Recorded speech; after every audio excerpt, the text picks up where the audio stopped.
Sa bilihan nga ng tiket ng SB19, may mga 18 na nagtagumpay at may mga 18 na hindi nagtagumpay. Pero syempre, hindi sila nawawalan ng pag-asa. May isang araw pa.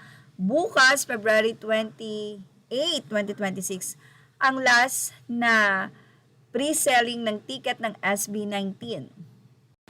At ibahagi nga natin ang ganap ngayon ng mga 18 sa post nila, sa kanila nga pong post sa kanilang Facebook. Ang ilan ay mga nananawagan na LF, VIP ticket po, Bigo kahapon at ngayon, Batangas Poso mula kay Nika. Narito naman ang panawagan ng isa, looking for SVIP ticket, isa or kung dalawa, pero sana magkatabi po. So grabe silang yayaman, no? Looking for VIP ticket. So, ito pa ang panawagan ng isa na si Bianca Maulion. Aniya, hello po. If gusto nyo ng SBIP, nakasecure po kasi ako ng mas malapit na seat. Same price, no additional charges. Meet up, claim together, MOA, SM San Lazaro, SM Manila, SM Lipa, MOP, digital bank transfer during meet up. Ilan po and if magkatabi ang seat. Have 2 pieces SVIP, meet up, no down payment. I have to be 2 SVIP po, meet up only. Have SVIP.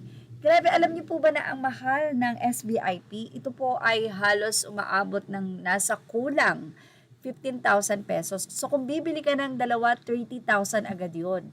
Ang ilan, bumibili po sila ng SVIP, pero sumisecure pa po sila ng mas malapit na seat. So ibig sabihin, confident sila na bumili man sila ng sobra, hindi yun mai-stock kasi for sure, marami po ang maghahanap ng ticket dahil marami ang mauubusan sa nasabi nga pong pinaka-store or shop na nagtitinda ng ticket.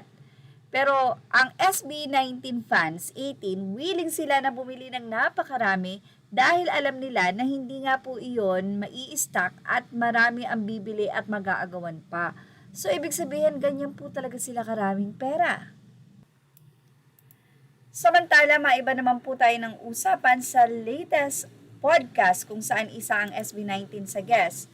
Ay may inamin daw itong si Josh. Mula sa isang fan, sinabi niyang, Kapitan, hangad ko na maging masaya ka sa pag-ibig mo. Yun yung importante para sa akin na kapitbahay mo. At mga kapwa ko, barbecue, sana di nabawasan ng love natin or love na 18 sa kanya. Walang mag-iinarti sa ihawan, di nagkulang ang amo natin, lagi siyang may oras para mapasaya tayo. At hindi lang daw si Amo Josh or si Boss ang nag-admit dahil pati si Amo Ken ay nagbahagi na din at kinumpirma ang kanilang love life. Well, ang kay Pinunong Pablo naman, matagal nang alam yan at napaka-loyal dahil si Ligaya pa rin ang nananatili na kanya nga pong iniirog. Well, kung totoo man po ito, ano ang masasay dito ng mga 18 na napaka-maunawain at love na labang grupo? Ilagay na ang iyong opinion sa ating comment section.